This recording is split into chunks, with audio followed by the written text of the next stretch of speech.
I think a subject that's very close to the heart of many people in this area right now and what we're going through is the real estate market. What does the real estate market look like right now in King County and the Puget Sound region currently, and then what will it look like going forward? I spoke with Chad Schreiner, and he's the president of Marketplace Sotheby's International Realty. They have offices in Redmond, Woodinville, and Bothell. My first question to Chad, how is the real estate market holding up? Really strong. We just lack inventory. There's no shortage of buyers. There's no shortage of people coming into our area for work. And the entire real estate market is off, only limited by inventory. I find that incredible. I've owned real estate in the Seattle area, primarily Seattle, for many years. And I thought I kind of knew what I was doing, or I could read the market. I'm glad to hear it's strong, of course. There's buildings that are empty, and then Microsoft is saying they're not going to have their employees back for X amount of time. And then same with Amazon.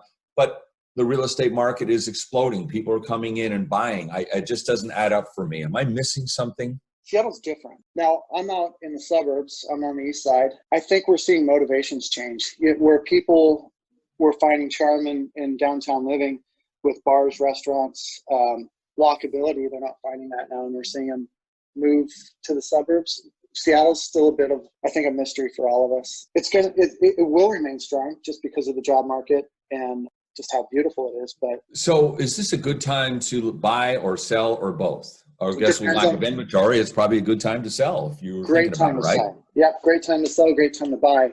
It just depends on what your motivation is. There is a lot of uncertainty if you're an investor. Depends on what your motivation is. At our company, Marketplace Sotheby's International Realty, we're a lifestyle brand. We find that our buyers aren't necessarily looking for a price point, good deal. They're looking for a lifestyle, and that's what we try and provide. And I think this is the motivation going forward is, where do you want to spend most of your time? You're not commuting like you used to, and I think that'll be a trend that continues.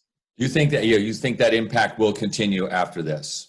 Do you have any idea of how much, like 10%, 30%? I have no idea, and we're in so much uncertainty right now with our lockdown continuing on months on end. And what we're seeing now is our clients are getting out of the smaller lots, and they're buying exactly where they want to be for a new lifestyle. So, and we're seeing that on acreage. We're seeing that on bigger lots, maybe bigger homes, a little bit further out, because commute time right now, and this is what we're finding with all of our clients, is not a factor. They're not looking for a 20 or 30 minute commute to work now. They're looking to change their life. Now, I have a special interest question. Sure. I live in West Seattle, and that bridge is obviously a big concern. Looking at West Seattle, for example, I'm surprised that there's still a shortage of inventory there. And as of right now, it doesn't look like the market's suffering too bad. I hate putting it this way, but it couldn't be a better time to do construction on that West Seattle bridge because you don't need it. And it's such a great community that you have such long-term residents that would never leave there. You have people looking to get into it because it's a great community. The West Seattle bridge is just not a factor in anybody's mind right now. So you're not being hurt in West Seattle. I think just us as a population, we're resilient, and it never is quite as bad as we think it is. You're saying it's a seller's market per se. If you want to sell, it's a good time to do that. What about a buyer? What would be your strategy now? Depends on the price point. They're great rates right now. You couldn't find a better time to buy. We'd love more inventory, but you've got to come in strong with a lot of cash, a lot down, bigger earnest monies, and the willingness to accept flaws in an inspection report or a seller's disclosure report. People are willing to overlook a lot right now just because there's such a demand for anything that's move-in ready on the market. Advice for a seller now then? We have a very educated buyer that's walking through everybody's home. And if you're overpriced, you will still get shunned.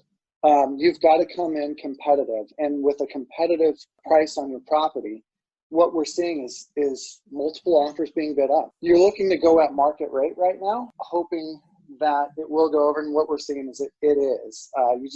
I would never say bank on that strategy, but that's been the truth so far. There's obviously communities are like hotspots, like there is with this virus, right? Are there hotspots now that may be one that they're good values for people that may not have been before? Because you kind of said there's kind of a push out for acreage and more space. Yeah. Well, maybe that means that some homes will be opening up that don't have that, and maybe those communities that people should look at.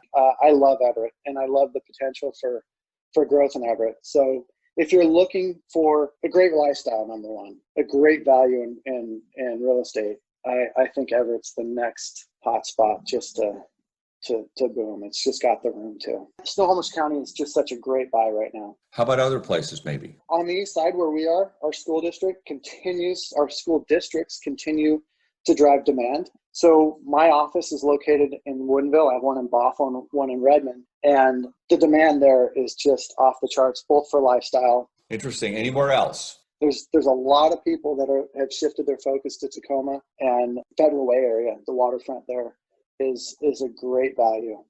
That's Chad Schreiner, president of Marketplace Sotheby's International Realty, with offices in Woodinville, Redmond, and Bothell. If you would like to visit their website, you can go to msir.com, M as in Mary, SIR.com. I know the quality of that interview was a little shaky. I hope you got most of the information that Chad was talking about. It was recorded on Zoom, and just maybe there were a lot of other people calling and talking to people at that same time too.